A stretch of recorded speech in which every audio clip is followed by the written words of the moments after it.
Welcome to the Natural Super Kids podcast, where you will discover practical strategies to inspire you to boost the health and nutrition of your kids.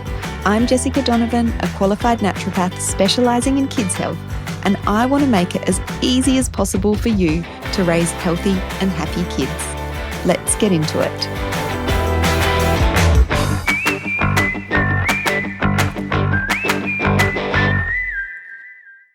Thank you for joining me on today's podcast.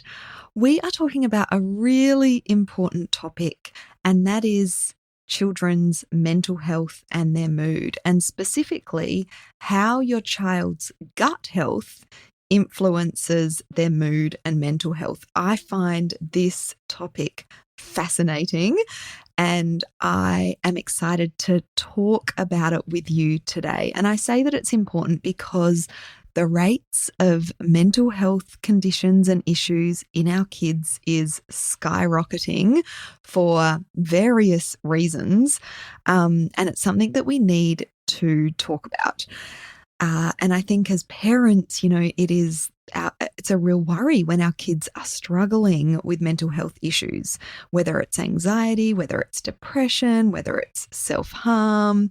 And I know a lot of us worry about suicide when it comes to our kids, when we hear those awful, awful stories and, those stories of younger and younger children committing suicide because of mental health issues. So it's a really important topic, and we're sort of, coming at it from a different angle in that how our children's gut health can really affect their mood, their mental health, and also their behaviour. So first of all, I just want to talk about the gut-brain connection. This is such a fascinating area. Some of you may have heard me talk about it before. You may have heard it elsewhere. It's kind of quite a trending topic at the moment because there is more and more research being done in this area. And we really are only starting to scratch the surface. So the gut-brain connection is a two-way connection between the gut and the brain, known as the gut-brain axis.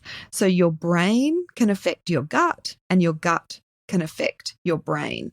So your gut and your brain are communicating via the vagus nerve, and that's what this whole gut-brain connection is all about.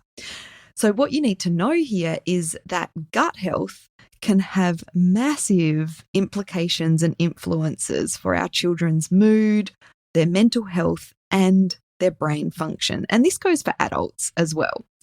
So when you think of it really put simply, I think we've all experienced this connection in action before. When you're sad or angry or you're feeling really emotional, you might also feel a bit nauseous in the tummy. A lot of us feel those emotions in the tummy. When we're nervous, we might have to run to the toilet for a nervous poo or get those butterfly feelings in our tummy. So our emotions have a direct impact on our gut. And a lot of people that have mood issues, mental health issues, feel them in their gut as well. Anxiety is a perfect example of this. So the relationship between the gut and the brain goes both ways. And it's been found that the microbes in our gut can talk to the brain. And this is thought to affect the production of neurotransmitters or brain chemicals. So things like serotonin and dopamine and GABA, which are super essential for healthy mental health and mood. So let's talk about some of these neurotransmitters now. And when I say, that the gut is thought to affect the production of neurotransmitters or brain chemicals, there's more and more research that does need to be done in this area, and exactly like what this relationship is and how things are affected. But we do know, and there is a lot of research, and I'm going to be talking about some of it today, that leads to this thinking of the gut and the microbes in the gut affecting the production of these brain chemicals. So let's start with GABA. So GABA is an inhibitory or a calming neurotransmitter. If we've got very excitable kids, we want them to have more GABA. Of course, balance is always really important here. But when you have low levels of GABA, it makes it hard to slow down, hard to relax. And I'm sure we can all think of both children and adults that we know of that, have this kind of picture. Low levels of GABA can be linked to anxiety, insomnia, which makes sense, and also depression and other mood disorders. So GABA's that calming inhibitory neurotransmitter. And then we have dopamine. So dopamine, really put simply, makes us feel good. It plays an important role in feelings of happiness and feelings of pleasure. And when dopamine is low, kids can seek out activities that give them a dopamine hit. Things like social media or gaming, junk food, risky behaviours, drugs and alcohol. And when we're talking about teenagers, which I guess is relevant to a lot of these things that I'm talking about, teenagers need kind of more dopamine hits because of the way that their brain is wired, which is why they tend towards more risky behaviour, the alcohol, the drugs, the fast driving, the addiction to social media. And so if we can veer our kids into healthier activities that give them these dopamine hits, then that can be a really good thing. And serotonin is one I want to talk about as well. So serotonin, as most of us probably know, is responsible for feelings of happiness and well-being. Serotonin is a mood stabilizer.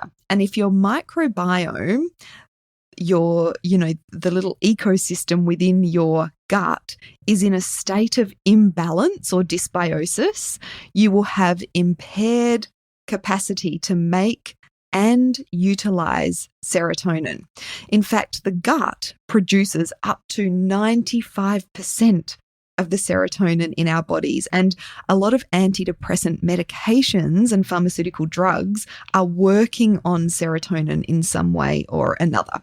But we now know that depression is so much more than just low serotonin or a deficiency in serotonin, but it is really important for those feelings of happiness and well-being. And then there's melatonin. So melatonin is our sleep hormone. It is essential. Healthy levels of melatonin are essential for getting to sleep and also staying asleep. So these things rely on good levels of melatonin.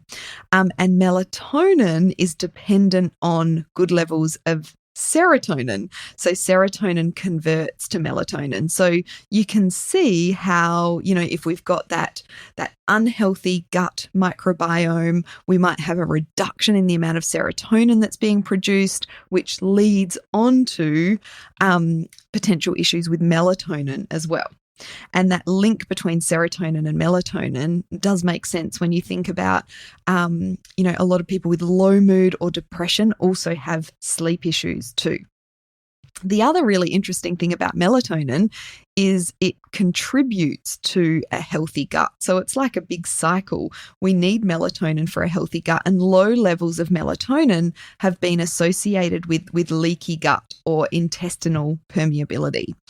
So we know that good, robust gut health, particularly high diversity within our gut microbiome, lots of different healthy species of good bugs and good bacteria within our microbiome, has a positive effect, a positive flow-on effect on these brain chemicals, these neurotransmitters. But it's not just these neurotransmitters that matter, because gut dysbiosis or imbalance in that gut microbiome, often with the presence of pathogens or bad bugs within the gut microbiome, can produce toxic substances that affect the brain and mood as well. Gut dysbiosis can also lead to an increase in permeability in the gut lining, which allows toxins to move out of the gut and into the bloodstream. So you can see like this information is building a case for how important good, healthy guts are to our kids' mood and their mental health. So these toxic substances that can be produced from pathogenic bacteria in the gut microbiome are able to travel to the brain and influence our mood. And it's diversity within the gut microbiome, healthy diversity within the gut microbiome, that protects us from these pathogenic microbes or bacteria that can easily overgrow within the gut microbiome as well. And when we have an imbalance in the gut microbiome, dysbiosis, it can lead to leaky gut or intestinal permeability, which I've already mentioned a few times. But what this basically means is there's a compromise in the gut lining. So if you imagine the gut lining being like a tube, it's only about as thick as our eyelid. So it's very sort of vulnerable to damage. And there's matter moving through it all the time. You know, whatever we eat kind of ends up in our gut and goes through there. And when we get damage within that gut lining, it leads to leaky gut or intestinal permeability. And this can happen for a whole range of reasons. Dysbiosis is one of the biggest kind of contributors when we've got that imbalance of good and bad bacteria within the gut. And that's why I say a healthy, diverse microbiome protects our gut from any damage. But when we do have leaky gut, which is really common in kids, undigested proteins can enter into the bloodstream before they've been fully digested, hence why they're undigested. And these proteins are leaching into the bloodstream, which alerts the immune system. The immune system then triggers inflammation in response, which can inflame the brain further. And of course, this can influence mood as well. So there is more research emerging about the influence of inflammation on mood disorders such as depression.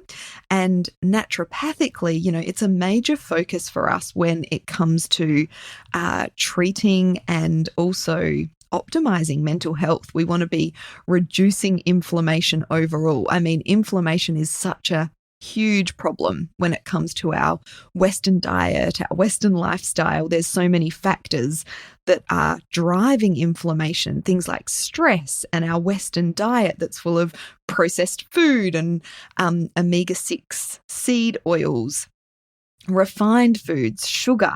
These all promote inflammation, as well as things like obesity, but also that situation of leaky gut or intestinal permeability is a big driver when it comes to inflammation in both kids and adults as well. So you can see there's this kind of flow-on effect. And no wonder when we're just looking at the impact of the gut on mental health issues, it's no wonder that, you know, there's so many issues these days in this area. So with all that in mind, what we know is that an imbalance in those brain chemicals that I talked about before, or neurotransmitters, is linked to low diversity in the gut bacteria. We know that high diversity is important for overall health. I've talked about the importance of diversity in the microbiome when it comes to kids' allergies and their immune system, but it's also really important for their mood and mental health as well. So studies have shown that people who repeatedly use antibiotics are much more likely to experience anxiety and depression. And we know that antibiotics wipe some of that good bacteria out of the gut microbiome. So that, you know, is kind of linking that gut microbiome with anxiety and depression.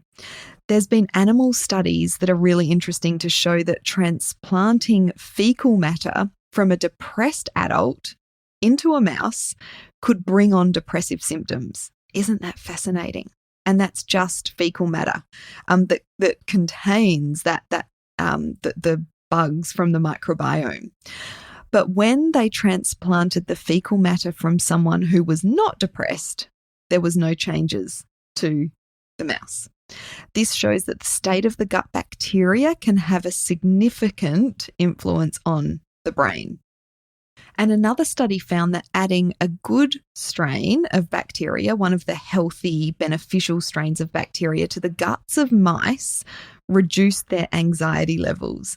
But this was reversed after cutting the vagus nerve, which is that nerve that links the gut and the brain, that gut-brain connection.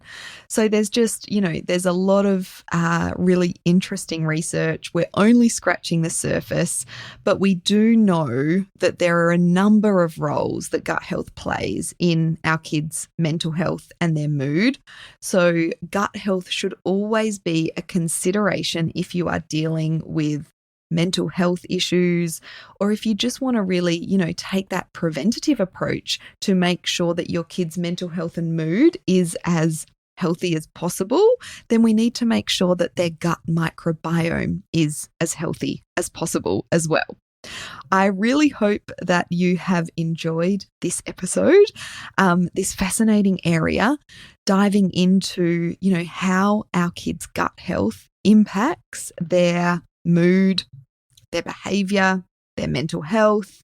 And if you want to get started on, starting to work on making your children's gut health as robust as you possibly can, then you can download our free Kids Gut Health ebook via the link in the show notes. And this is a comprehensive guide. It's completely free and it's really simple to understand and easy to implement on ways that you can start to optimize your kids' gut health so that they have better mood and better mental health. Thanks so much for joining me, and I'll see you in the next episode.